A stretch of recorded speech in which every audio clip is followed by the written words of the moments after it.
کہ میرے عمل اس قابل تو نہیں کہ میں اللہ سے اپنے عملوں کی وجہ سے جنت مانگوں. اتنی تمنا ضرور ہے. اللہ جن کو آپ اپنی رحمت سے جنت عطا فرمائیں گے مجھے بھی ان اتقاء الرحمن میں شامل فرما لینا. اللہ کرے کہ ہمیں بھی اللہ تعالیٰ اپنے ان بندوں میں شامل فرمائے جن کو اللہ فقہ تفت فضل سے اپنی رحمت سے جہنم سے نکال کر جنت عطا فرمائے. تو یہ 10 اسباب ہیں جس سے گناہ معاف ہوتے ہیں. اللہ تعالیٰ ہمارے اوپر فضل فرمائے اور ہمیں قیامت کے دن اپنی بخشش عطا فرمائے. حضرت قاری طیب رحمۃ اللہ اپنی کتاب میں لکھتے ہیں کہ 2 مواقع ایسے آئیں گے کہ جن میں کافر حسرت کریں گے کاش کہ ہم مسلمان ہوتے. ایک موقع آئے گا کہ اللہ تعالیٰ فرشتوں کو فرمائیں گے کہ میرے بندوں سے حقوق العباد کا حساب لے لو. تو فرشتے حقوق العباد کا حساب لے لیں گے. کسی کے ذمے کوئی بندوں کا حقوق باقی نہیں رہے گا. تو اللہ فرمائیں گے کہ بندوں کے حقوق کا حساب ہو گیا، اب صرف میرے حق کا حساب باقی رہ گیا.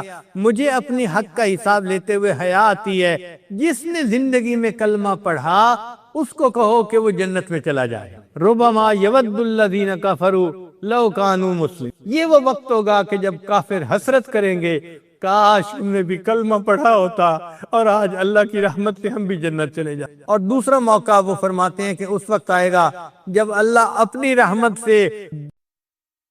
تو ہمیں اپنی زندگی میں قلب سلیم حاصل کرنا ہے، اس لیے کہ قیامت کے دن یہی انسان کو کام آئے گا. اللہ تعالیٰ کیا فرماتے ہیں؟ یوم لا ینفع مال ولا بنون. قیامت کے دن نہ مال کام آئے گا نہ بیٹے کام آئیں گے، الا من اتى اللہ بقلب سلیم. جو سنورا ہوا دل لایا وہ دل اسے کام آئے.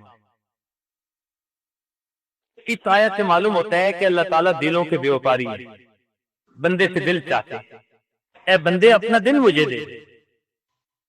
بندہ اپنے دل میں اپنے رب کو بسا لے،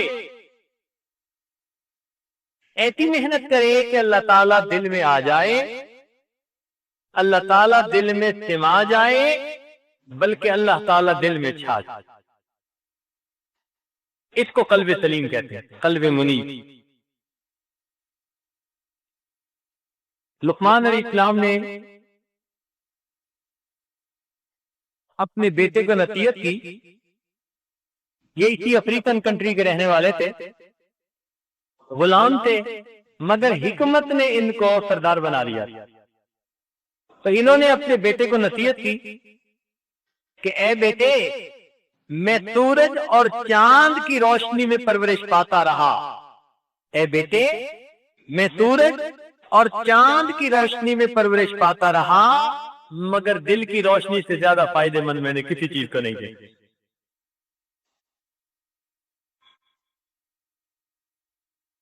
تسخیر مہر ماہ مبارک تمہیں مگر، تسخیر مہر ماہ مبارک تمہیں مگر، دل میں اگر نہیں تو کہیں روشنی نہیں. ڈھونڈنے والا ستاروں کی گزرگاہوں کا، ڈھونڈنے والا ستاروں کی گزرگاہوں کا اپنے افطار کی دنیا میں سفر کر نہ سکا، اور جس نے سورج کی شعاعوں کو گرفتار کیا زندگی کی شب تاریخ سحر کر نہ سکا. ساری جہان کو کمکموں سے روشن کرنے والا اپنے من میں اندھیرا لیا بھی. تو اگر من میں اندھیرا ہے تو پھر قیامت کے دن کیا کام ہے؟ یاد رکھنا کہ دل سیاہ ہو سکتی آنکھیں کوئی فائدہ نہیں دیا کرتی. دل سیاہ ہو تو چمکتی آنکھیں کوئی فائدہ نہیں دیتی. ایک بزرگ فرمایا کرتے تھے کہ تم اپنے دل کے مالک بن جاؤ گے، اللہ تعالیٰ تمہیں جہان کا مالک بنا دے. تم اپنے دل کے مالک بن جاؤ. پھر دیکھیے اللہ رب العزت کیسے تم پر مہربانیاں فرماتے ہیں. دل گلستہ تھا تو ہر شے سے ٹپکتی تھی بہار، یہ بیاباں کیا ہوا عالم بیاباں ہو گیا.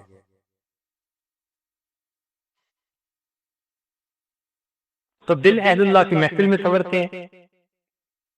ہم یہاں اکٹھے ہیں اپنے دلوں کو سنوارنے کے لیے.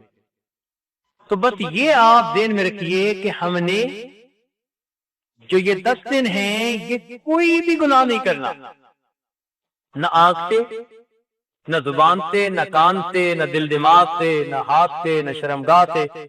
ہم نے ان 10 دنوں میں کوئی بھی گناہ نہیں کیا۔ ہمارے تلپاری رسمندیہ کے بزرگ تھے ابوالحسن خرقانی رحمۃ اللہ علیہ، ایک عجیب بات فرمایا کرتے تھے، سونے کی سیاہی سے لکھنے کے قابل ہے۔ فرماتے تھے کہ جس شخص نے جو دن گناہوں کے بغیر گزارا، جس شخص نے جو دن گناہوں کے بغیر گزارا، ایسا ہی ہے جیسے اس نے وہ دن نبی علیہ السلام کی صحبت میں گزارا۔ جس شخص نے جو دن گناہوں کے بغیر گزارا، ایسا ہی ہے جیسے اس نے وہ دن نبی علیہ السلام کی صحبت میں گزارا۔ تو ہمارے دل میں بھی یہ تمنا ہو کہ ہم بھی 10 دن گناہوں کے بغیر گزاریں۔ اس لیے ہر وقت ذکر و عبادت میں مشغول رہیں۔ معتکف کو ہر وقت عبادت میں مشغول رہنا یہ زیادہ پسندیدہ عمل ہے۔ شیطان کیا کرے گا کہ ایک دوسرے سے گزارش حوالے واقعی، حالات پوچھنا بتانا، اس میں گھنٹوں گزار دے۔ اچھا جی، آپ کے ملک میں کیا ہو رہا ہے؟ آپ کی مسجد میں کیا ہو رہا ہے؟ بس یہاں سے بات شروع ہوگی اور پھر کاروبار کے تذکرے شروع ہو جائیں گے، گھر بار کے تذکرے شروع ہو جائیں گے، اور اگر نوجوان ہے تو اپنی شادی کی پلاننگ کے تذکرے شروع ہو جائیں گے، بات پہنچی تیری جوانی تک۔ اس لیے معتکفین حضرات ایک دوسرے سے بس کام کی گفتگو کریں اور تفصیلات بعد میں اعتکاف کے بعد۔ ضروری جو گفتگو ہو بس وہ کریں، اس سے زیادہ ہے۔ حضرت اکبر ثانی رحمۃ اللہ علیہ کی خانقاہ پر بڑے بڑے علماء آتے تھے اپنی تربیت کے لیے، اور ان کی خوب تربیت ہوتی تھی۔ حضرت قاری محمد طیب رحمۃ اللہ علیہ نے جب نظام سنبھالا نا دارالعلوم دیوبند کا، تو جوانی بھی تھی اور اللہ نے حسن و جمال بھی خوب دیا تھا، اور علم کا کمال بھی خوب دیا تھا، اور لوگوں کے دلوں میں محبت بھی بہت دی تھی۔ انہوں نے حضرت ثانی رحمۃ اللہ کو خط لکھا کہ حضرت کبھی کبھی میرے دل میں خود پسندی آ جاتی ہے۔ خود پسندی کا کیا مطلب؟ اپنے آپ کو پسند کرنا کہ میرے اندر بڑی صفات ہیں، جوانی میں دارالعلوم کا محتمم بھی ہوں، اللہ نے اتنا علم بھی دیا کہ لوگ بات سنتے تو سر سنتے، اور خوبصورتی بھی اللہ نے اتنی زیادہ دی، اور مال و منال بھی دیا، عزت بھی دی، ہر بندہ بچتا چلا جا رہا ہے۔ تو اس وجہ سے نا میرے دل میں کبھی کبھی خود پسندی پیدا ہوتی ہے۔ حضرت علی رضی اللہ عنہ نے خط لکھا کہ اچھا آپ سب کچھ کسی کے حوالے کر دو اور 1 مہینہ کے لیے یہاں ہمارے پاس آ۔ تو 1 مہینہ کے لیے فوراً پہنچ گئے تھانہ بھوت۔ تو جب وہاں پہنچے تو حضرت نے فرمایا کہ بس آپ اپنا دن گزاریں جیسے گزارتے، ایک کام کرنا ہے کہ جو لوگ مسجد میں آتے ہیں نا اور داخل ہوتے ہیں ان کے جوتے سیدھے کر دیں۔ اتنی سی ڈیوٹی لگا دی کہ آپ کا کام یہی ہے کہ جوتوں کے پاس بیٹھے رہے اور جو مسجد میں آئے جائیں ان کے جوتے سیدھے کر۔ قاری طیب رحمۃ اللہ خود لکھتے ہیں کہ میں نے چند دن جوتے سیدھے کیے، میرے اندر سے خود پسندی اور تکبر کا ہمیشہ کے لیے ازالہ ہو۔ چند دن جوتے سیدھے کیے، اپنی اوقات کا پتہ چل گیا۔ کاف بارہ حروف اصلی، اس کا جنازہ نکال کے رکھ دیا۔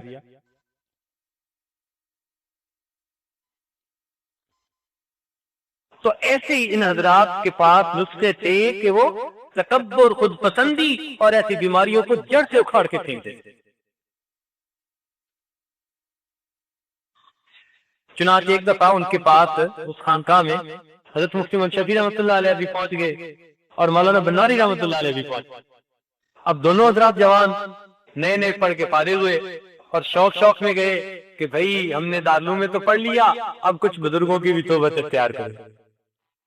عشاء کی نماز ہوئی تو جو پرانے لوگ تھے وہ سب اپنے اپنے کمروں میں، چھوٹے چھوٹے کمرے بنے ہوئے تھے، اب بھی جا کے دیکھیں تو ایسے ہی ہے، اسی حال میں باقی ہیں۔ اب یہ حضرات ایک کمرہ ان کو دیا گیا تھا، تو یہ جب اپنے کمرے میں گئے تو کسی کو آپس میں بات چل پڑی، تو دونوں عالم تھے اور ازور کی چیزیں اور بڑے ذہین اور فطین تھے۔ اب آپس میں خوب بحث چلنی شروع ہو گئی، دلائل چلنے شروع ہو گئے۔ ابھی دلائل چل رہے تھے کہ وہ جو بڑے میاں تھے نا، جو نگران تھے، وہ آگے اپنا کھوٹا لے کے کہنے لگے کہ شہزادو پہلے دن آئے ہو، تمہیں ابھی پتہ نہیں یہاں کا، یہاں عشاء کے بعد کوئی نہیں بات کر سکتا، کرنی ہے تو اپنے دل میں اپنے رب سے باتیں کرو، بس ایک دوسرے سے نہیں کر سکتا، چونکہ پہلا دن ہے۔ لہذا آج میں آپ کو تنبیہن کہہ رہا ہوں، آج کے بعد میں نے پھر آپ دونوں کو بات کرتے دیکھا تو دونوں کے بستر خانقاہ سے اٹھا کے باہر رکھ دیے جائیں گے۔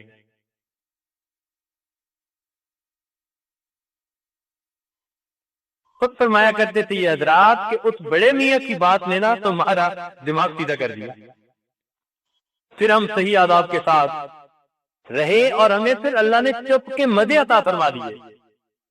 چپ کے بھی تو مزے ہوتے ہیں نا بھائی، ہر بندہ واقف نہیں ہے۔ آج کل کھانے کے مزے سے لوگ واقف ہیں اور پاکے کے مزے سے واقف نہیں ہے، بولنے کے مزے سے واقف ہے، چپ کے مزے سے واقف نہیں ہے، سونے کے مزے سے واقف ہے، جاگنے کے مزے سے واقف نہیں ہے، تو چپ کا پڑا وضع ہے۔ اس لیے جو جتنا بڑا عالم ہوگا نا، آپ اس کو دیکھیں اکثر وہ زیادہ خاموش کہہ رہا ہے شور دریات سمندر کا سکوت، کہہ رہا ہے شور دریات سمندر کا سکوت، جتنا جس کا درد ہے اتنا ہی وہ خاموش۔ تو ہم بھی کام کی بات کریں اور گپوں سے ہم احتیاط کریں، پرہیز کریں، یہ چیز نقصان دیتی ہے۔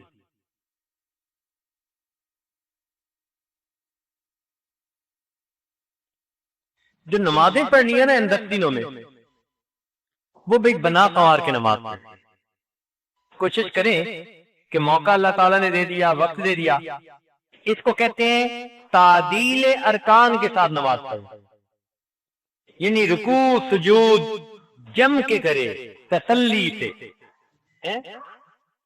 پنجابی میں کہتے ہیں ٹھہا کے نماز پڑھنا، یعنی ٹکا کے نماز پڑھنا، یوں سمجھ لیں۔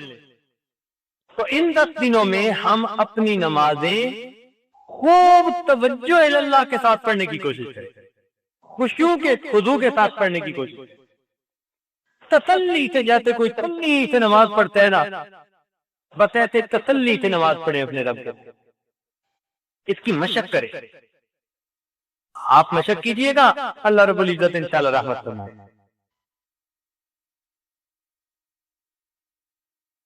حضرت شاہ اسماعیل شہید رحمت اللہ علیہ ایک دفعہ گئے اپنے شیخ سید احمد شہید رحمت اللہ علیہ سے ملنے کے لیے، تو شاہ صاحب نے پوچھ لیا کہ شہزادے میاں کیا چاہتے ہو، شہزادے میاں کیا چاہتے ہو؟ تو کہتے ہیں آگے سے پتہ نہیں میرے دل میں کیا آیا، تو میں نے کہہ دیا کہ حضرت مجھے صحابہ جیسی کوئی نماز ہی پڑھا دے، ہم ہوتے تو کاروبار کی اچھائی کی دعا کو منگواتے، یا نیک خوبصورت بیوی ملنے کی دعا منگواتے، تو انہوں نے دعا کیا منگوائی کہ حضرت کوئی صحابہ جیسی نماز ہی ہمیں پڑھائیں۔ کہنے لگے، سن کے خاموش ہو گئے۔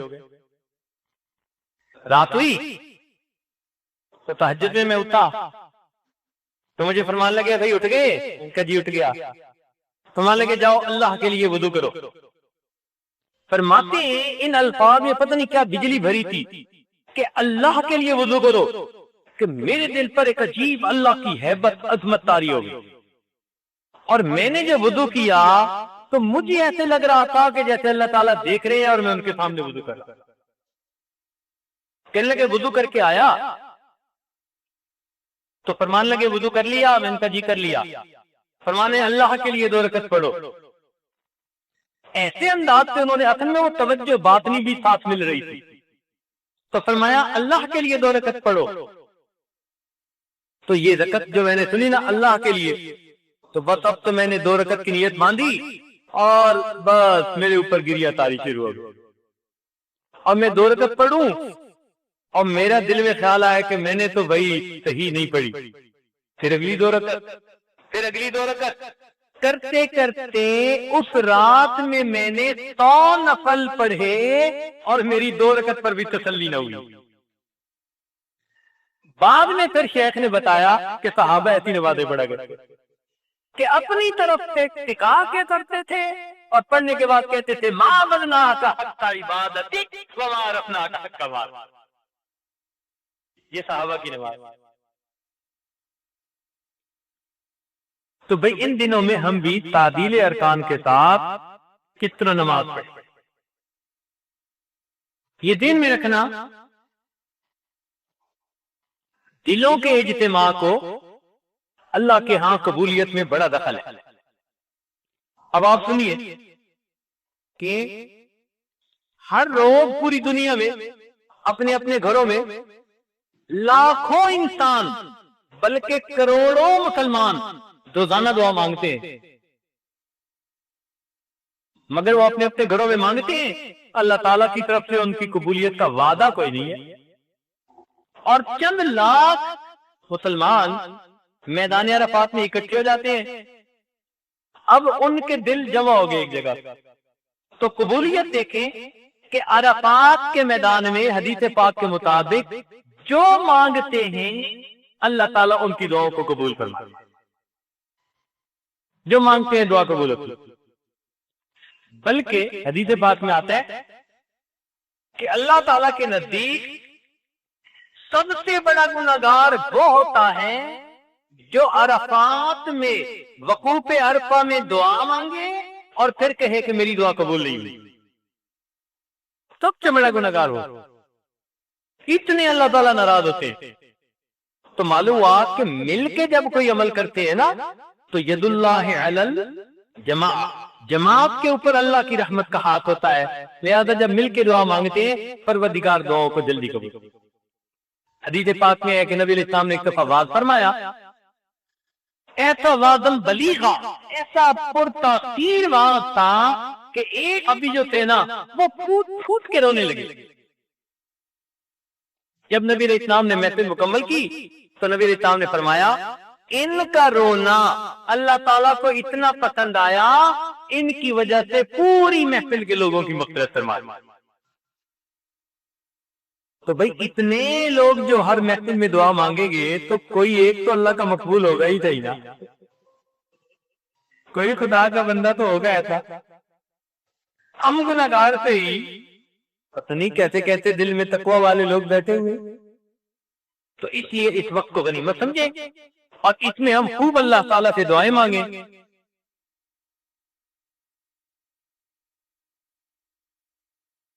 ایک اصول یاد رکھ لیں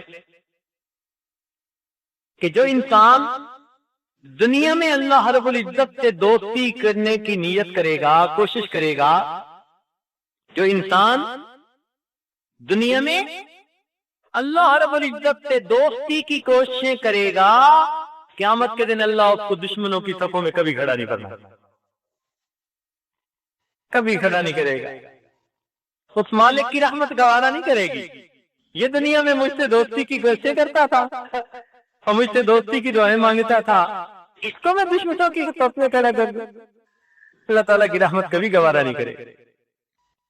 اس لیے اس میں یہ دعا مانگیے، اللہم انی اسألک منکا، اے پروردگار میں آپ سے آپ ہی کو طلب کرتا ہوں، آپ ہی کو چاہتا ہوں۔ اللہ تعالیٰ کی محبت مانگیے، پھر دیکھیے اس محبت میں اللہ تعالیٰ ہمیں کیسی برکت عطا فرمائے۔ یہ ہماری خوش نصیبی ہے کہ ہمیں اللہ تعالیٰ نے ایک موقع اور دے دیا رمضان مبارک کا، ورنہ حقیقت تو یہی ہے کہ ہمارے گناہوں کو دیکھا جائے شیرے ہی مسخ ہو جاتے، زمین میں ہی دھس جاتے، پتہ نہیں کیا کیا عذاب آنے کے قابل تھے، مگر اس پروردگار نے پھر مہربانی کی، اپنے گناہگار بندوں کو اپنے در پر دہلیز پکڑ کر بیٹھنے کا ایک موقع اور عطا فرمایا۔ تو اللہ تعالیٰ کا ارادہ خیر کا ہے، وہ دینا چاہتا ہے۔ اور پروردگار اپنے در پر آنے والوں کو خالی نہیں بھیجا کرتا۔ سخی دنیا کا نہیں سننا چاہتا کہ لوگوں کی محفل میں کوئی فقیر کے تو جی میں نے آپ کے در سے مانگا تھا مجھے ملا نہیں تھا۔ ارے دنیا کا سخی سننا گوارا نہیں کرتا کہ لوگوں میں بیٹھ کے کوئی فقیر کے میں اس کے دروازے پر گیا مانگا مجھے نہیں ملا۔ پروردگار کیسے پسند فرمائیں گے کہ روز محشر کوئی بندہ کہے اللہ میں آپ کے در پر یہ رو رو کے مانگتا تھا مجھے آپ کے در سے نہ ملا۔ اللہ تعالیٰ کبھی سننا گوارا نہیں کریں گے، جو مانگے گا پروردگار عطا فرما دے، ضرور عطا فرما۔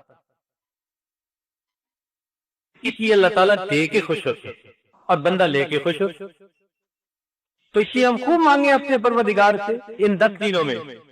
تہجد کی پابندی کرے، تسبیحات، ذکر، مراقبہ، مجالس، ایک ترتیب دوستوں نے بنا دی ہے اور اس کی فوٹو کاپی کروا دی ہے۔ اب ہر عمل اس کے مطابق کریں، اجتماعی عمل کا زیادہ خیال رکھیں۔ یہ نہ ہو کہ لوگ جو ہیں وہ سحری کر رہے ہیں تو ہم نفلیں پڑھ رہے ہیں، اور لوگ نفلیں پڑھ رہے ہیں تو ہم سحری والوں کے پیچھے لگے پڑے۔ جو کام اجتماعی طور پر کر رہے ہیں اس کو فوقیت دیں اور اس کے مطابق چلے، اسی میں برکت ہوگی، خیر ہوگی۔ اور مجھے امید ہے کہ انشاءاللہ یہ 10 دن جب آپ یہاں گزاریں گے نا تو 10 دنوں کے بعد اٹھتے ہوئے آپ کو یوں محسوس ہوگا کہ جیسے ہم کسی اور پلینٹ پر چلے گئے تھے اور اس پلینٹ سے اب واپس اپنے گھروں میں دوبارہ آ گئے۔ انشاءاللہ دلوں کی کیفیت ہے۔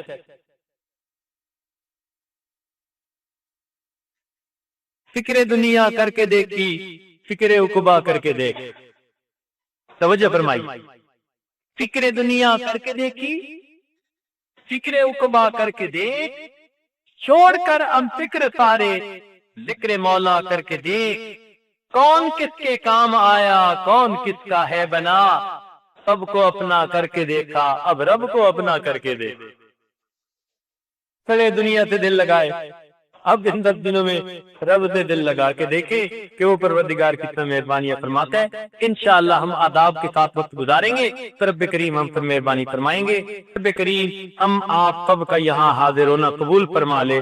ابن تیمیہ رحمۃ اللہ علیہ نے اپنی کتاب الایمان الاوسط میں 10 اسباب لکھے ہیں جن سے انسان کے گناہ معاف ہوتے ہیں۔ یہ چونکہ بہت اہمیت رکھتے ہیں کہ گناہ معاف ہوتے ہیں، انہیں یاد رکھنا چاہیے اور ان کو اختیار کرنا چاہیے تاکہ اللہ تعالی ہمارے سب گناہوں کو معاف فرمائے۔ سب سے پہلا سبب جس سے گناہ معاف ہوتے ہیں اس کو کہتے ہیں توبہ۔ توبہ کا مطلب یہ ہوتا ہے کہ انسان پکا ارادہ کرے کہ یہ گناہ میں نے پھر نہیں کرنا، عزم جازم، پکا ارادہ، اب نہیں کرنا۔ جب دل میں یہ کیفیت آ گئی نا کہ یہ گناہ اب نہیں کرنا تو اس کو توبہ کہتے ہیں۔ اب دل میں خیال آتا ہے جی کہ توبہ ٹوٹ جائے گی، پھر ٹوٹ گئی تو پھر توبہ کر لیں گے۔ اللہ تعالیٰ نے توبہ کے اوپر کوئی تعداد فکس نہیں کی کہ 100 مرتبہ توبہ قبول ہوگی، 1000 مرتبہ توبہ قبول ہوگی۔ تو ہم یہ سوچیں کہ جب اللہ تعالیٰ توبہ قبول کرنے سے نہیں تھکتے، ہم توبہ کرنے سے کیوں تھک جاتے ہیں؟ ہم بھی توبہ کرتے رہیں۔ شیطان بار بار انسان سے گناہ کرواتا ہے۔ سیدنا صدیق اکبر نے فرمایا کرتے تھے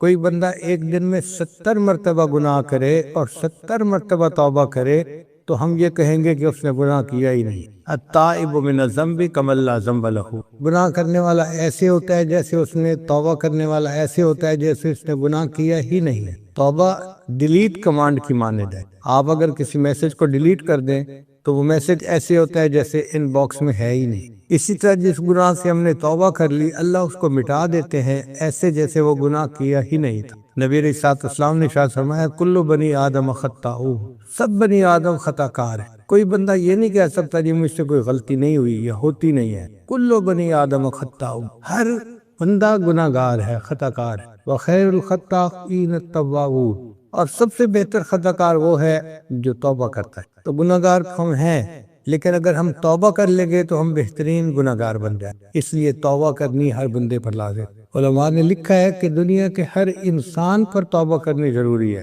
کافر پر کفر سے توبہ کرنی ضروری، مسلمان پر گناہ کبیرہ سے توبہ کرنی ضروری، اور اگر کوئی بندہ کہے جی کہ میں تو کبیرہ گناہ نہیں کرتا تو وساوس شیطانی پر توبہ کرنی ضروری۔ اب کوئی بندہ کہے جی کہ مجھے تو وساوس شیطانی بھی نہیں آتے تو کمی اخلاص کے اوپر توبہ کرنی ضروری، کیونکہ ہم کوئی عمل ایسا نہیں کر سکتے جو اللہ کی شان کے مطابق۔ امام ربانی مجدد ثانی رحمۃ اللہ نے اپنے مکتوبات میں لکھا ہے کہ اللہ تعالیٰ اتنے بلند ہیں کہ کوئی بندہ کتنی ہی یکسوئی کے ساتھ، خشوع و خضوع کے ساتھ عبادت کیوں نہ کرے، وہ اللہ کی شان کے مطابق نہیں ہو سکتی، اس کی شان کے پردوں سے نیچے ہی رہ جاتی ہے، اس کی شان کے مطابق نہیں ہو سکتی۔ آپ اندازہ لگائیے، ہمارے آقا اور سردار حضرت محمد مصطفیٰ احمد مجتبیٰ صلی اللہ علیہ وسلم نے یہ فرمایا، ما عبدنا کا حق کا عبادت، اے اللہ جیسے تیری عبادت کا حق تھا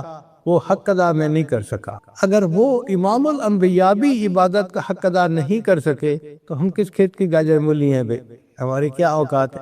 حدیث پاک میں آتا ہے کہ فرشتے اللہ کی عبادت کرتے ہیں اور وہ بھی کہتے ہیں ما عبدنا کا حق کا عبادت۔ اگر معصوم فرشتے بھی اللہ کی عبادت کا حق ادا نہیں کر سکتے تو ہم تو گناہگار بندے ہیں۔ کہ امام اعظم حنیفہ رحمۃ اللہ نے 40 سال عشاء کے وضو سے فجر کی نماز پڑھی اور پھر عمرے کے لیے تشریف لے گئے، عمرہ کا طواف کیا اور مقام ابراہیم پہ 2 رکعت نفل پڑھ کے پھر یہ دعا مانگی، ما عبدنا کا حق کا عبادت۔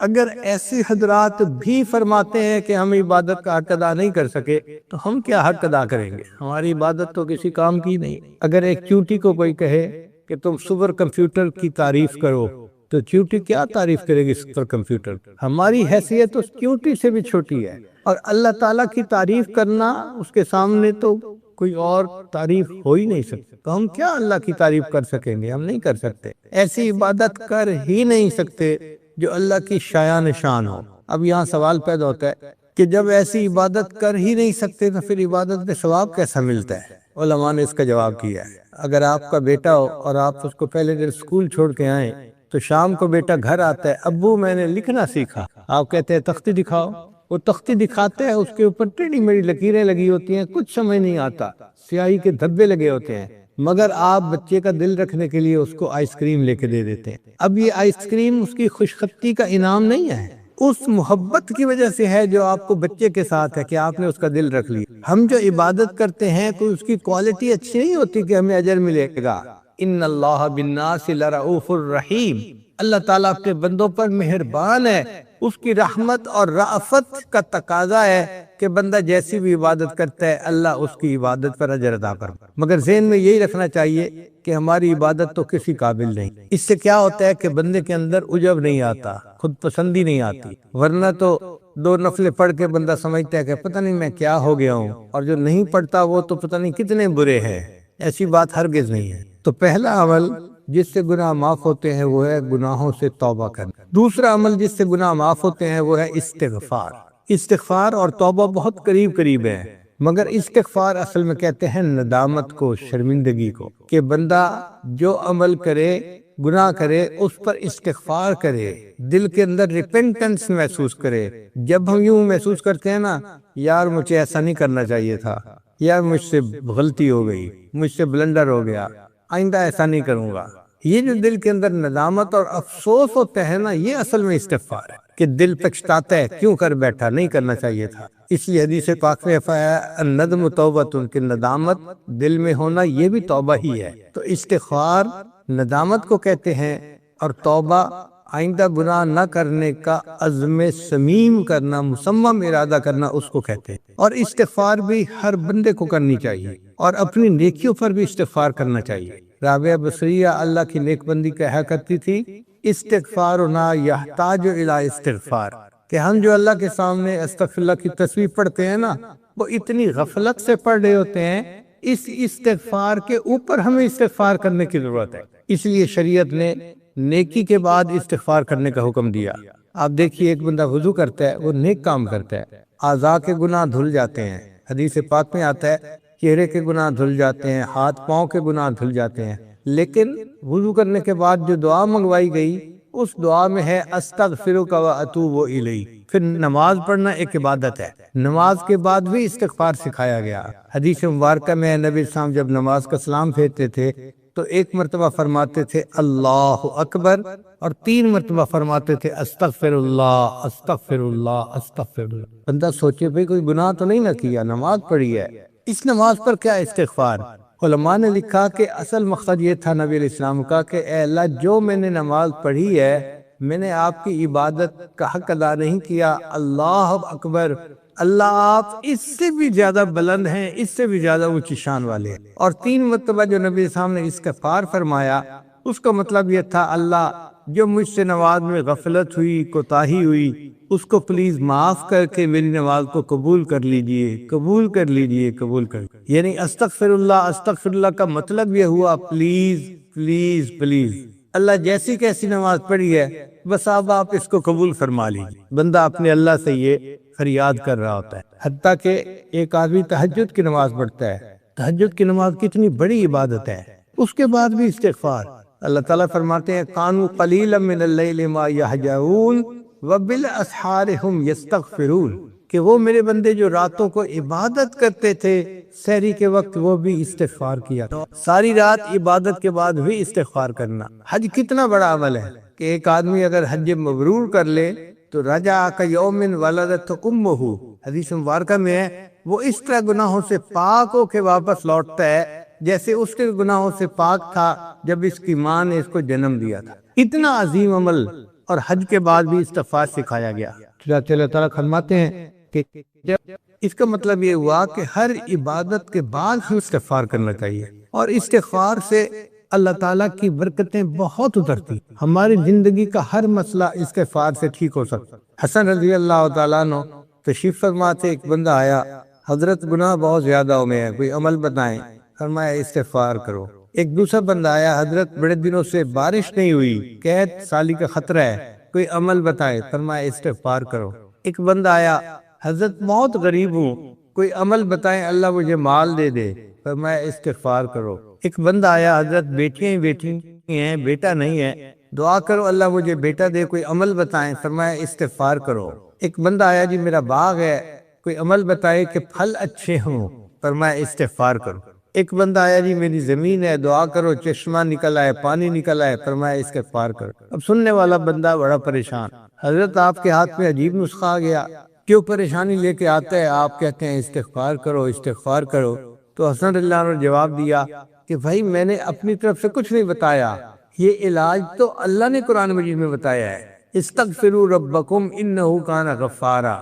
پہلے بندے نے گناہ کی معافی مانگی تھی، تو دیکھو اللہ فرماتے ہیں کہ وہ بخشنے والا ہے۔ پھر یرسل السماء علیکم مدرارا، اللہ بارشیں برساتا ہے، ویمددکم باموال، اور اللہ مال کے ذریعے سے مدد کرے گا تمہاری، وبنین، اور بیٹوں کے ذریعے سے مدد کرے گا، ویجعل لکم جنات، اور اللہ تعالیٰ تمہارے لیے باغوں کے پھل عطا فرمائے گا، ویجعل لکم انہارا، اور اللہ تعالیٰ تمہارے لیے چشموں کا پانی جاری فرمائے۔ تو قرآن مجید سے اس کی ثبوت ملتا ہے کہ استغفار کرنے سے یہ سارے انعام بندے کو مل جاتے ہیں۔ اب آپ غور کریں، ہماری جتنی بھی پریشانی ہے نا وہ انہی میں سے ہوتی ہیں۔ کوئی عورت بیٹا نہ ہونے کی وجہ سے پریشان ہے، کوئی آدمی اپنے رزق کی غربت کی وجہ سے پریشان ہے، تنخواہ کی کمی کی وجہ سے پریشان ہے، ان سب کا علاج استغفار کرنے میں۔ ہم استغفار کریں تو ہمیں کسی سے کوئی تعویذ کی ضرورت ہی نہیں ہے، استغفار ہماری تمام پریشانیوں کا حل بن جائے گا۔ استغفار کا ایک فائدہ یہ بھی ہے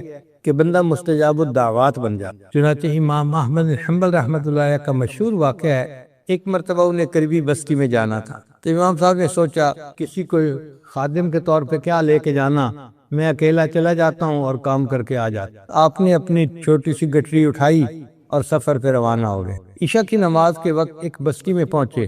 امام صاحب کا خیال تھا کہ میں عشاء کی نماز اس مسجد میں پڑھوں گا اور رات مسجد میں گزار لوں گا، صبح بقیہ سفر کر لوں گا۔ مسجد کا خادم آ گیا، بیٹے میاں مسجد سے نکلے، میں نے تالا لگانا ہے۔ کچھ مسجدیں ایسی ہوتی ہیں نا کہ ان کو تالا لگا دیا جاتا ہے تاکہ نشہ کرنے والے اور چور و چکے قسم کے لوگ مسجد کی چیزیں اٹھا کے نہ لے جائیں۔ وہ بھی اسی طرح کی مسجد تھی جہاں تالا لگتا تھا روز۔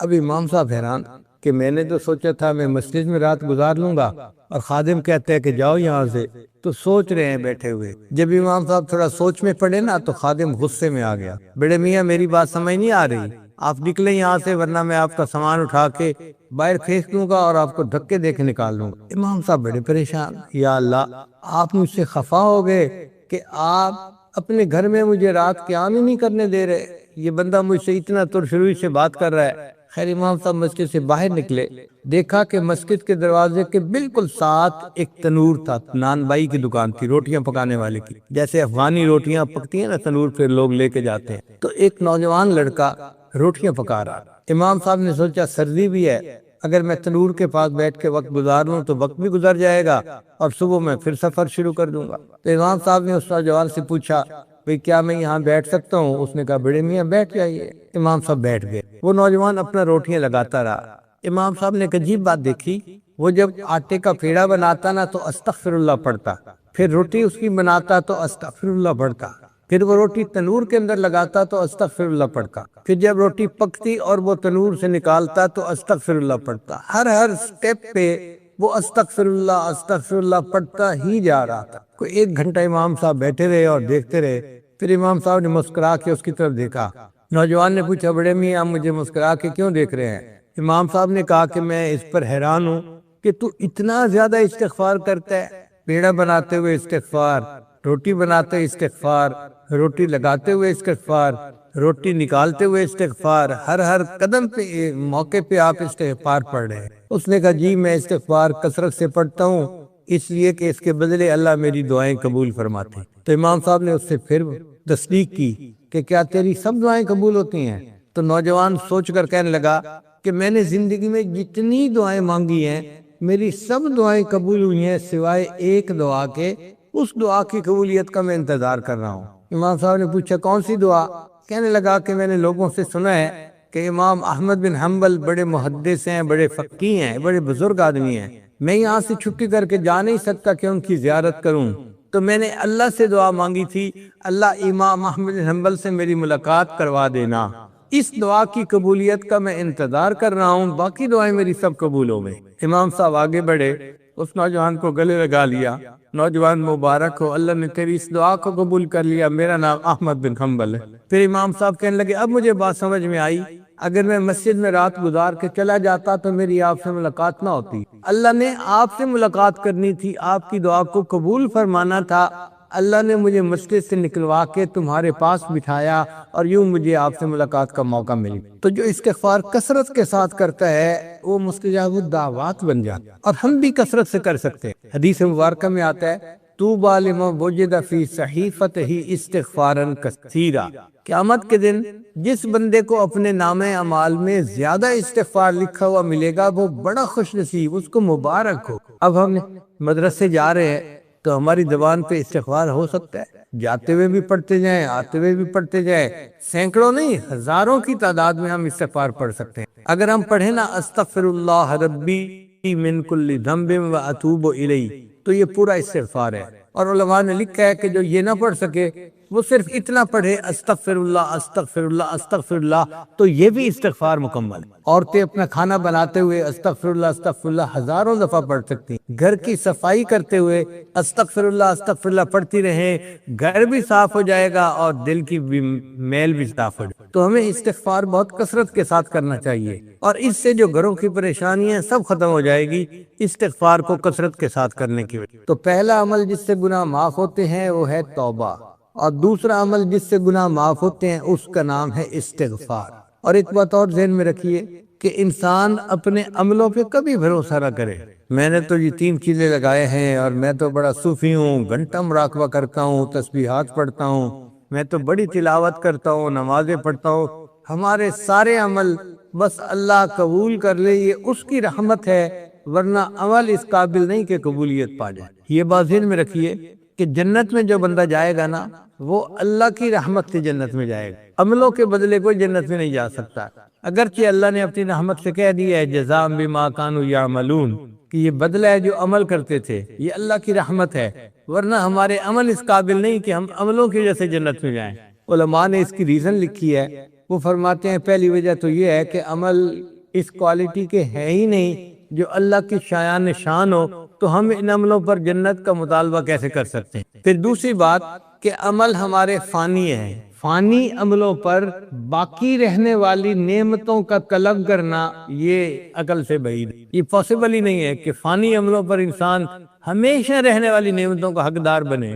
اور بعض علماء نے یہ ریزن بتائی کہ ہم نوکر کو لے کے آتے ہیں نا تو مہینے کی تنخواہ دیتے ہیں، لیکن جو غلام ہوتا ہے اس کی تنخواہ نہیں ہوتی، اس کو تو خریدا اس لیے جاتا ہے، اس نے تو خدمت کرنی ہوتی ہے، کام کرنا ہوتا ہے۔ غلام اپنی خدمت کے بدلے اجرت کا مطالبہ نہیں کر سکتا۔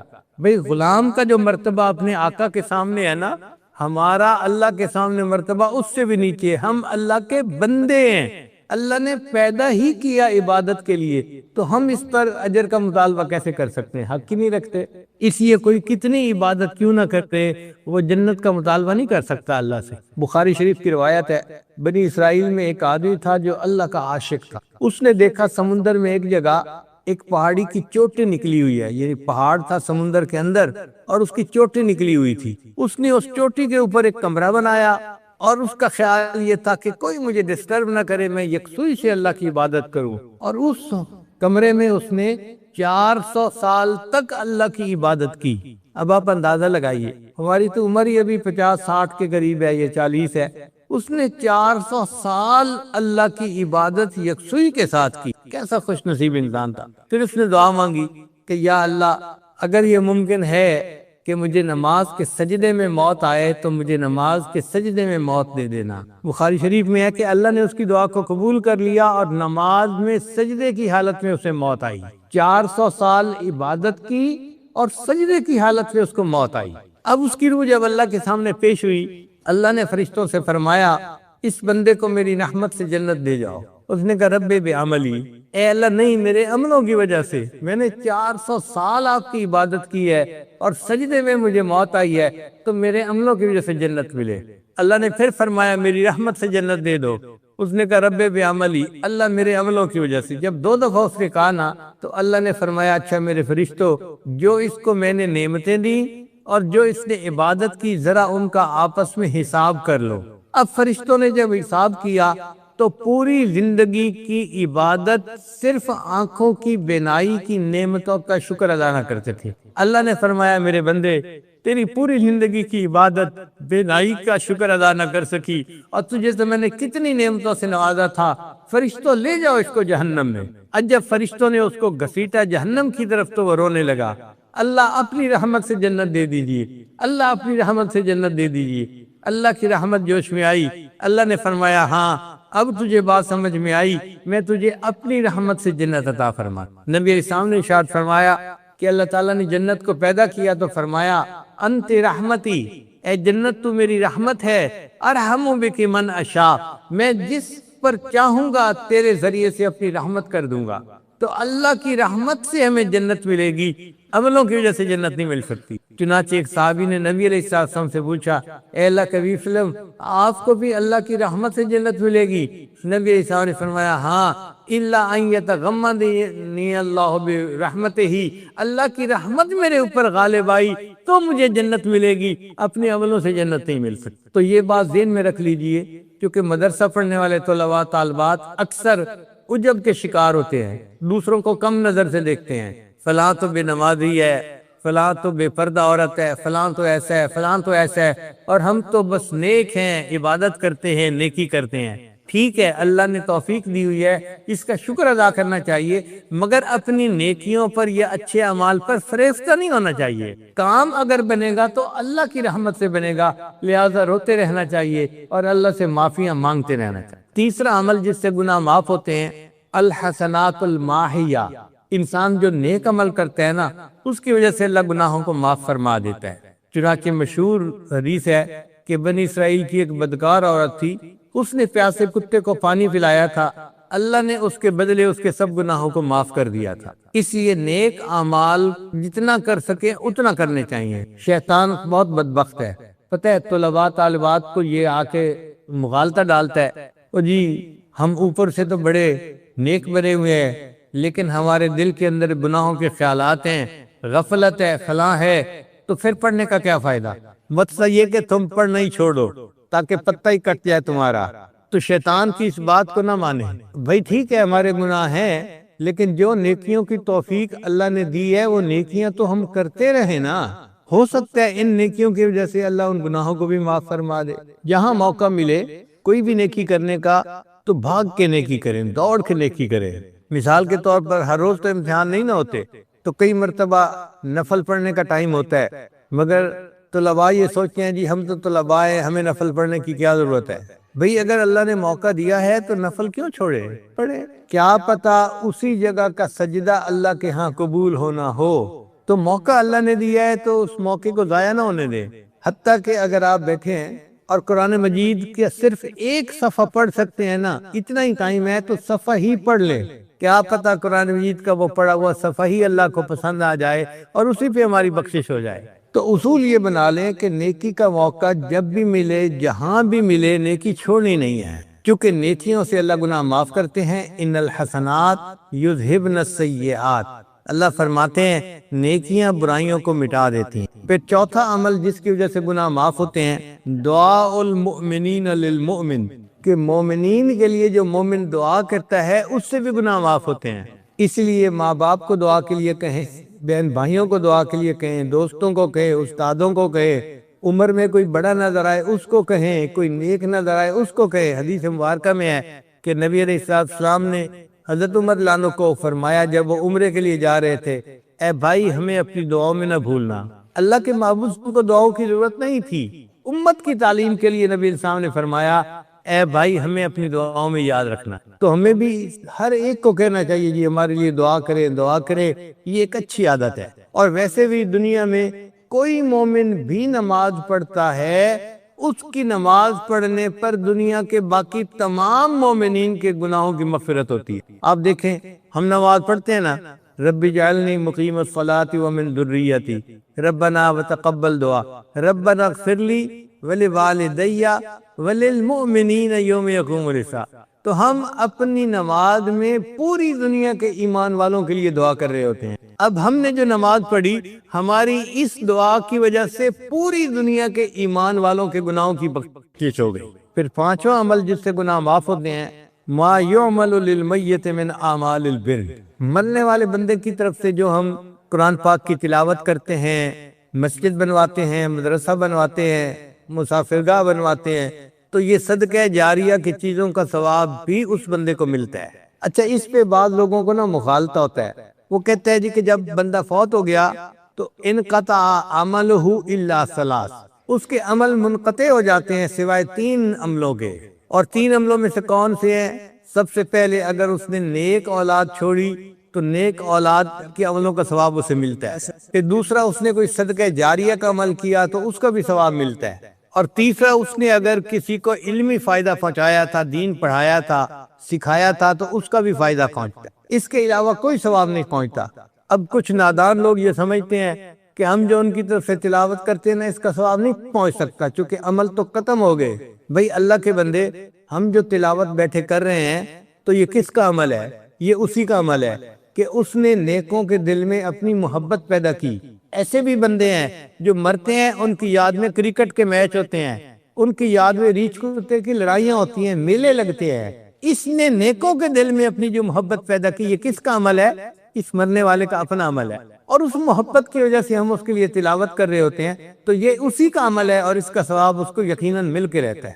اس لیے ہمیں چاہیے کہ ہم فوت ہونے والوں کے لیے تلاوت کریں، سورہ اخلاص پڑھیں، اور اللہ تعالیٰ اس کے بدلے ان کو اجر عطا فرما دیتے ہیں۔ ایک حدیث مبارکہ میں ہے کہ جو اپنے کسی مرنے والے کے لیے 200 مرتبہ سورہ اخلاص پڑھے، اللہ اس بندے کو جنت میں محل عطا فرما دیتے ہیں۔ اب ہم اپنے جو گزرے ہوئے ہیں ان کے لیے کوئی اور تحفہ تو نہیں بھیج سکتے، لیکن یہ عمل تو کر سکتے ہیں جس کے صدقے اللہ ان کو جنت میں محل عطا فرمائے۔ پھر چھٹا عمل جس کی وجہ سے گناہ معاف ہوتے ہیں، المصائب التی یکفر اللہ بها الخطایا فی الدنیا، دنیا کے اندر انسان کو جو پریشانیاں ملتی ہیں، مصیبتیں آتی ہیں، بیماریاں آتی ہیں، ان کی وجہ سے بھی گناہ معاف ہوتے ہیں۔ حدیث مبارکہ میں ہے کہ کئی مرتبہ بیمار آدمی شفا یاب ہوتا ہے، اس کے سارے گناہ معاف ہو چکے ہوتے ہیں۔ اس لیے دنیا کی پریشانیوں پر غمزدہ ہونے کی ضرورت نہیں ہے، اللہ اس کے بدلے گناہ معاف کرتے ہیں۔ چھوٹی سی پریشانی، حتیٰ کہ علماء نے لکھا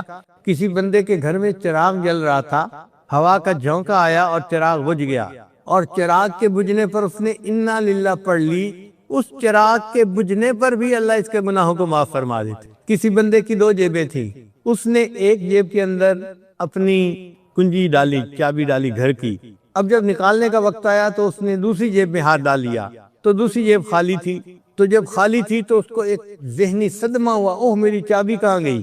اور 1 منٹ کے اندر اس نے جب دوسری جیب میں دیکھا تو چابی مل گئی۔ علماء نے لکھا یہ جو ایک لمحہ کے لیے اس کو ذہنی صدمہ ہوا، اس پر بھی اللہ گناہ معاف فرما رہی تھی۔ تو جب ہر تکلیف پر، مصیبت پر ہمارے گناہ معاف ہوتے ہیں تو پریشان ہونے کی کیا بات ہے؟ صحیحین کی روایت ہے، ما یصیب المؤمن من وصب ولا نصب ولا ہم ولا حزن الا کفر اللہ بہا من خطایا۔ مومن کو تھکاوٹ ملتی ہے، پریشانی ہوتی ہے، کوئی مصیبت ملتی ہے، ہر ایک پر اللہ اس کے گناہوں کو معاف فرما دیتا، حتیٰ کہ اگر ٹھوکر لگی تو ٹھوکر کے لگنے پر بھی گناہ معاف ہو جاتے ہیں۔ اس لیے دنیا کی ان مصیبتوں، پریشانیوں پر غمزدہ نہیں ہونا چاہیے، یہ تو حصہ ہے زندگی کا، اور اس پر اللہ تعالیٰ ہمارے گناہوں کو معاف فرماتے ہیں۔ پھر 7واں عمل جس سے گناہ معاف ہوتے ہیں، ما یحصل فی القبر من الزغطۃ والفتنۃ والروع۔ قبر میں جب مومن جاتا ہے تو اس کو زغطۂ قبر پیش آتا ہے۔ زغطۂ قبر کہتے ہیں قبر کی دیواریں اس کو دباتی ہیں، اس کی وجہ سے بھی گناہ معاف ہوتے ہیں۔ اور یہ ضبط قبر ہر کسی کو پیش آئے گا، نیک کو بھی پیش آئے گا، بد کو بھی پیش آئے گا، مومن کو بھی آئے گا، کافر کو بھی آئے گا، ہر کسی کو ضبط قبر پیش آئے گا، اس سے کوئی بچ نہیں سکتا۔ حدیث مبارکہ میں ہے کہ حضرت سعد رضی اللہ عنہ ایک صحابی تھے، نبی اسلام نے ان کی نماز جنازہ پڑھائی۔ جب قبرستان کی طرف جانے لگے تو نبی اسلام پنجوں کے بل چل رہے تھے، پاؤں کی انگلیوں کے اوپر چل رہے تھے۔ صحابی نے پوچھا، اے اللہ کے نبی صلی اللہ علیہ وسلم، ہم نے آپ کو کبھی ایسے چلتے نہیں دیکھا، ایسے کیوں چل رہے ہیں؟ نبی صاحب نے فرمایا، سعد کی نماز جنازہ میں شرکت کے لیے اتنے فرشتے آسمان سے اتر آئے، مجھے پاؤں رکھنے کی جگہ نہیں مل رہی۔ اتنے ہزاروں فرشتے ان کی نماز جنازہ میں شرکت کے لیے آسمان سے اتر آئے، اور نبی صاحب نے فرمایا کہ اللہ کا عرش بھی سعد کی موت پر 3 دن تک روتا رہا۔ ایسے مقبول اللہ کے بندے کہ نبی علیہ السلام نماز جنازہ پڑھا رہے ہیں، ان کو کفنا رہے ہیں، دفنا رہے ہیں، اور فرشتے ان کی نماز جنازہ میں پڑھنے کے لیے آ رہے ہیں۔ تو نبی علیہ السلام جب ان کو دفن کر کے فارغ ہوئے تو نبی علیہ السلام نے فرمایا، سعد کو بھی ضغطۂ قبر پیش آیا۔ اتنے جلیل القدر صحابی، ان کو بھی ضغطۂ قبر پیش آیا، تو اس کا مطلب ہے ہمیں بھی آنا ہے، ہر کسی کو آنا ہے۔ اب مومن کے دل میں ڈر آتا ہے کہ ضغطۂ قبر کیوں پیش آئے گا بھئی، اگر کوئی نیک ہے اور اتنا اونچے مقام والا ہے۔ علماء نے اس کی تفصیل بتائی۔ آپ دیکھیں، آپ کسی ریسٹورنٹ پہ جائیں، آپ صرف چائے پیئیں تو آپ کو چھوٹا بل دینا پڑے گا، اور چائے کے ساتھ بسکٹ بھی منگوا لیں تو بڑا بل دینا پڑے گا، اور اگر کھانا بھی ساتھ کھائیں تو اور بڑا بل دینا پڑے گا، اور اگر آئس کریم، میٹھا بھی ساتھ منگائیں تو اور بڑا بل دینا پڑے گا۔ تو جتنا بڑا کھانا اتنا بڑا بل۔ اسی طرح دنیا میں بندہ جو جائز لذتیں لیتا ہے اس کا بھی پیمنٹ ہے۔ میاں بیوی آپس میں ملتے ہیں تو انہوں نے اللہ تعالیٰ کی نعمتوں کو انجوائے کیا تو اس کی بھی پیمنٹ ہے۔ اچھا کھانا کھایا، اس کی بھی پیمنٹ ہے۔ اچھی گاڑی میں سفر کیا، نئی گاڑی میں، اس کی بھی پیمنٹ ہے۔ بڑے گھر کے اندر پرسکون ایئر کنڈیشن کمروں میں زندگی گزاری، اس کی بھی پیمنٹ ہے۔ اب یہ پیمنٹ تو دینی پڑے گی، اگرچہ جائز لذتیں ہیں مگر پیمنٹ تو کرنی پڑے گی نا۔ تو یہ پیمنٹ کہاں ہوگی؟ قبر میں، ضبطۂ قبر کی شکل میں ہوگی۔ اس لیے جس نے زندگی میں زیادہ نعمتوں کو انجوائے کیا ہوگا اس کو ضبطۂ قبر بڑا ہوگا، اور جو غریب ہوگا اس کو تھوڑی پیمنٹ کرنی پڑے گی۔ اب یہاں ایک بات اور سمجھ لیجئے کہ ضبطۂ قبر تو مومن کو پیش آئے گا، مگر کوئی پریشانی والی بات نہیں ہے کہ اس پر بھی گناہ معاف ہوں گے۔ اور مومن اور کافر کے ضبطۂ قبر میں فرق ہے۔ حدیث پاک میں آتا ہے کہ کافر کو جو ضبطۂ قبر پیش آئے گا وہ ایسا ہوگا کہ اس کی پسلیاں ایک طرف کی دوسری طرف چلی جائیں گی، اس کو تکلیف ہوگی۔ لیکن جو مومن کو ضبطۂ قبر آئے گا وہ تکلیف نہیں دے گا، وہ راحت دے گا۔ آپ دیکھیں، اگر سر میں درد ہو تو آپ اپنے بیٹے کو کہتے ہیں بیٹا ذرا سر دبا دو۔ اب وہ آپ کا سر تو دبا رہا ہے لیکن سر دبانے سے آپ کو تکلیف نہیں ہو رہی بلکہ راحت ہوتی ہے۔ آپ کہتے ہیں بیٹا تھوڑی دیر اور دبا دو۔ تو جس طرح مومن کا سر دبانے سے اس کو راحت مل رہی ہوتی ہے، تکلیف نہیں ہو رہی ہوتی، قبر اس کو ضبطۂ قبر پیش آئے گا، اس پر مومن کو تکلیف نہیں ہوگی، ایمان کی بدولت اللہ اس کو راحت دیں گے اور اس کے الٹا گناہ بھی معاف فرما دیں گے۔ پھر 8واں عمل جس سے گناہ معاف ہوتے ہیں، احوال یوم القیامت وکربها وشدائدها۔ قیامت کے دن بندہ جب اپنے اللہ کے سامنے کھڑا ہوگا اس دن بہت گرمی ہوگی، ہر بندہ اپنے گناہوں کے بقدر پسینے میں ڈوبا ہوا ہوگا۔ کسی کا پسینہ ٹخنوں تک، کسی کا گھٹنوں تک، کسی کا کمر تک، کوئی پورا کا پورا پسینے میں ڈوبا ہوا ہوگا۔ اور احادیث سے پتہ چلتا ہے کہ صرف پسینے میں نہیں ڈوبا ہوگا، جیسے تیل کے اندر پڑا ہوا کباب ابل رہا ہوتا ہے نا، بندہ اپنے گناہوں کے پسینے میں اس طرح ابل رہا ہوگا۔ اب بتائیے کتنی تکلیف کا وقت ہوگا۔ اللہ کے عرش کے سوا کوئی سایہ نہیں ہوگا، اور ایک خوف ہوگا ہر بندے کے اوپر کہ پتہ نہیں میرا کیا بنے گا۔ امام غزالی رحمۃ اللہ نے اپنی کتاب میں تفصیل لکھی ہے، وہ فرماتے ہیں کہ 19 فرشتے جہنم کو لگاموں سے پکڑ کے اللہ کے سامنے پیش کریں گے۔ 19 فرشتے ہوں گے، لگامیں پکڑی ہوں گی، اور جہنم کو اللہ کے سامنے پیش کریں گے۔ جب جہنم انسانوں کو دیکھے گی نا تو جہنم کے اندر ابال آئے گا، جیسے دودھ ہم آگ پہ رکھتے ہیں نا تو ابال آتا ہے تو دودھ جو ہے وہ اوپر برتن سے باہر آ جاتا ہے۔ جہنم آگ انسانوں کو دیکھے گی تو انسانوں کو دیکھ کے جہنم کے اندر ایک ابال آئے گا، اور بڑی بڑی چٹانوں جیسے شعلے یعنی کوئلے یہ آسمان کی طرف جو ہے اڑیں گے، اور اس کے بعد بندوں کے اوپر آ کر گریں گے۔ امام غزالی رحمۃ اللہ لکھتے ہیں کہ بندوں میں سے کوئی بندہ ایسا نہیں ہوگا کہ جس کے دل میں یہ خوف نہ ہو کہ یہ جو چٹانیں اوپر کی طرف انگارے اڑ رہے ہیں یہ واپسی پہ کہیں میرے سر پر نہ آ کر گریں۔ ہر بندہ سہما ہوا ہوگا، خوف زدہ ہوگا، اور پریشان ہوگا کہ اس جہنم کے انگاروں سے کیسے نجات ہو۔ اتنا خوف ہوگا، وہ فرماتے ہیں کہ انسانوں کے بالوں کی جڑ سے خون کا قطرہ نکل آئے گا خوف کی وجہ سے، جیسے پسینہ نکل آتا ہے نا جسم سے، اس دن پسینہ نہیں نکلے گا بلکہ اللہ کے خوف کی وجہ سے خون کا قطرہ نکل آئے گا۔ اتنا خوف ہوگا قیامت کے دن۔ مگر نبی علیہ السلام کی رحمت للعالمین کا صدقہ ہے کہ اللہ نے اس امت کے لیے وعدہ فرما دیا کہ وہ جو قیامت کا خوف ہوگا، ہیبت ہوگی، ڈر ہوگا، اس کی وجہ سے بھی میں بندوں کے گناہوں کو معاف فرما دوں گا۔ پھر 9واں عمل جس سے گناہ معاف ہوتے ہیں، شفاعت النبی صلی اللہ علیہ وسلم، کہ نبی علیہ السلام اپنی امت کے لیے قیامت کے دن شفاعت فرمائیں گے۔ چنانچہ نبی علیہ السلام نے فرمایا، بخاری شریف کی روایت ہے، شفاعتی لأہل القبائر من امتی، کہ میری شفاعت جو ہوگی وہ میری امت کے جو کبیرہ گناہ کرنے والے بندے ہوں گے ان کے لیے ہوگی۔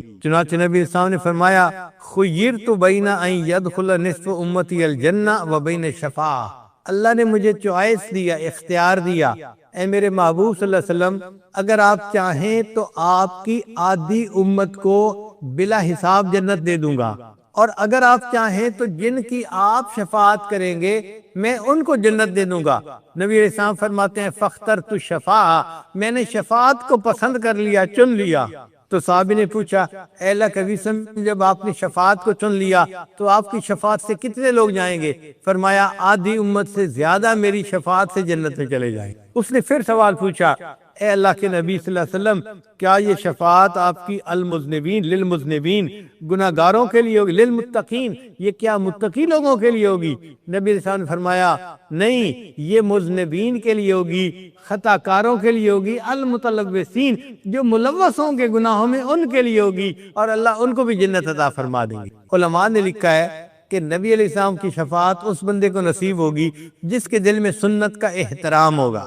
کچھ لوگ ہوتے ہیں نا، ان کے دل میں احترام ہوتا ہے، وہ چہرے پہ داڑھی سجاتے ہیں، اپنی وضاقتہ سنت کے مطابق رکھتے ہیں۔ اچھا، کچھ لوگ ہوتے ہیں جو نہیں رکھ پاتے اپنی مجبوریوں کی وجہ سے، لیکن اگر ان کے بھی دل میں احترام ہوگا تو وہ بھی اس شفاعت کے حقدار بنیں گے۔ شفاعت سے محروم وہ ہوگا کہ جو نبی علیہ السلام کی سنت کو کم سمجھنے والا ہوگا۔ کچھ لوگ ہوتے ہیں نا، داڑھی سے نفرت کرتے ہیں، اور جی کیا سائن بورڈ سجا رکھا ہے، ان کو علماء سے، طلباء سے عجیب سی جو ہے بیگانگی ہوتی ہے، ان کو پسند نہیں آتی ہیں شکلیں۔ جن کو یہ شکلیں پسند نہیں آتی، یا جو علماء طلباء سے محبت نہیں کرتے، یا جو داڑھی والوں سے محبت نہیں کرتے، وہ شفاعت سے قیامت کے دن محروم ہوں گے کہ نبی علیہ السلام کی سنت کو وہ پسند نہیں کرتے تھے۔ بھائی اگر نہیں رکھ سکتے تو اپنے آپ کو مجرم تو سمجھو اور استغفار کرو، اور داڑھی والوں سے اور نیکوں سے محبت تو کرو، علماء سے محبت کرو، طلباء سے محبت کرو، کوئی حافظ بچہ ہے اس سے محبت کرو، کیونکہ وہ نبی علیہ السلام کے علم کا وارث ہے۔ جب ہم سنت کے ساتھ محبت کا اظہار کریں گے، ہمیں نبی علیہ السلام کی شفاعت قیامت کے دن نصیب ہو جائے گی۔ اور 10واں سبب جس سے گناہ معاف ہوں گے، رحمت اللہ و مغفرتہ بلا سبب من العباد۔ عجیب، اللہ تعالیٰ قیامت کے دن فرمائیں گے، میرے محبوب نے بھی شفاعت کی، نیکوں نے بھی کی، جنتیوں نے بھی کی، شہداء نے بھی کی، سب نے شفاعت کی اور سب نے اپنی اپنی رحمت کا اظہار کیا۔ اور میں اس بات کا زیادہ حقدار ہوں کہ میں اپنی رحمت کا اظہار کروں، لہذا میں اپنی رحمت کے سبب اب کچھ بندوں کو جہنم سے نکالوں گا۔ تو اللہ تعالیٰ جہنمیوں کو جو جہنم میں جل جل کے کوئلے بن گئے ہوں گے نا، ان کو جہنم سے نکالیں گے۔ حدیث مبارکہ میں اللہ تعالیٰ 3 لپیں بھریں گے۔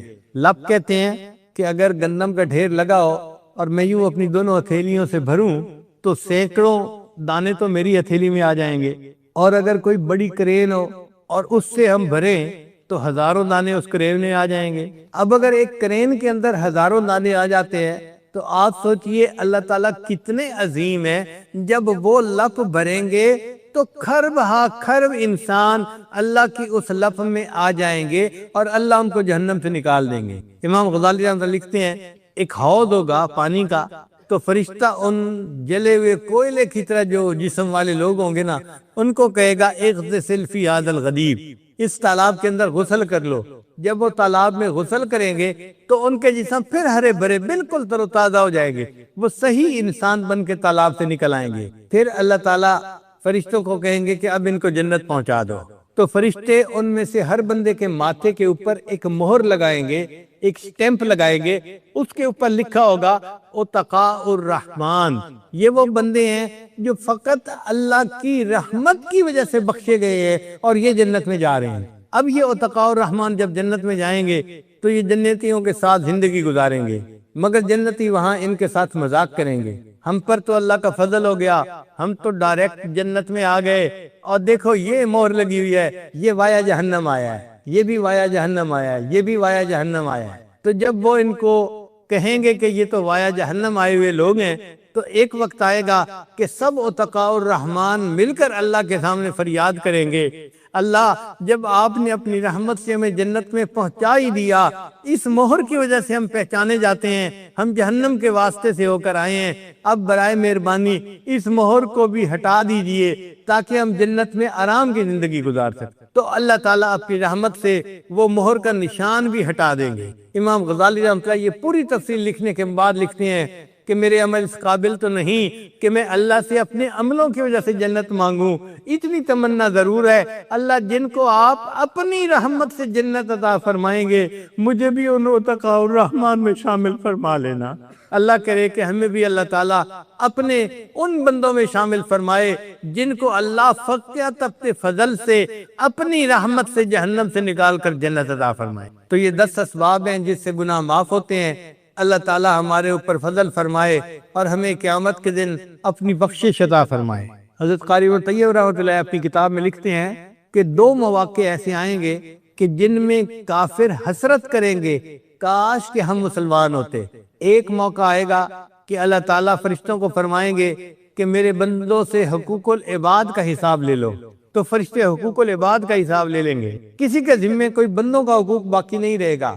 تو اللہ فرمائیں گے کہ بندوں کے حقوق کا حساب ہو گیا، اب صرف میرے حق کا حساب باقی رہ گیا، مجھے اپنی حق کا حساب لیتے ہوئے حیا آتی ہے، جس نے زندگی میں کلمہ پڑھا اس کو کہو کہ وہ جنت میں چلا جائے۔ ربما یود الذین کفروا لو کانوا مسلمین، یہ وہ وقت ہوگا کہ جب کافر حسرت کریں گے کاش ہم نے بھی کلمہ پڑھا ہوتا اور آج اللہ کی رحمت سے ہم بھی جنت چلے جائیں۔ اور دوسرا موقع وہ فرماتے ہیں کہ اس وقت آئے گا جب اللہ اپنی رحمت سے جہنمیوں کو جہنم سے نکال کے اتقاء الرحمن بنا کر جنت پہ بھیجیں گے اور ان کی مہروں کو ہٹا دیں گے اور ان کو بھی جنت مل جائے گی۔ یہ دوسرا موقع ہوگا جب جہنمی حسرت سے کہیں گے کاش کہ ہم نے بھی کبھی کلمہ پڑھا ہوتا، آج گناہوں کے باوجود ہم پر بھی اللہ کی رحمت ہو جاتی۔ تو اللہ کا کتنا بڑا احسان ہے، اللہ نے ہمیں کلمہ پڑھنے کی، ایمان لانے کی توفیق عطا فرمائی، اللہ ہمیں اسی میں زندگی گزارنے کی توفیق عطا فرمائے،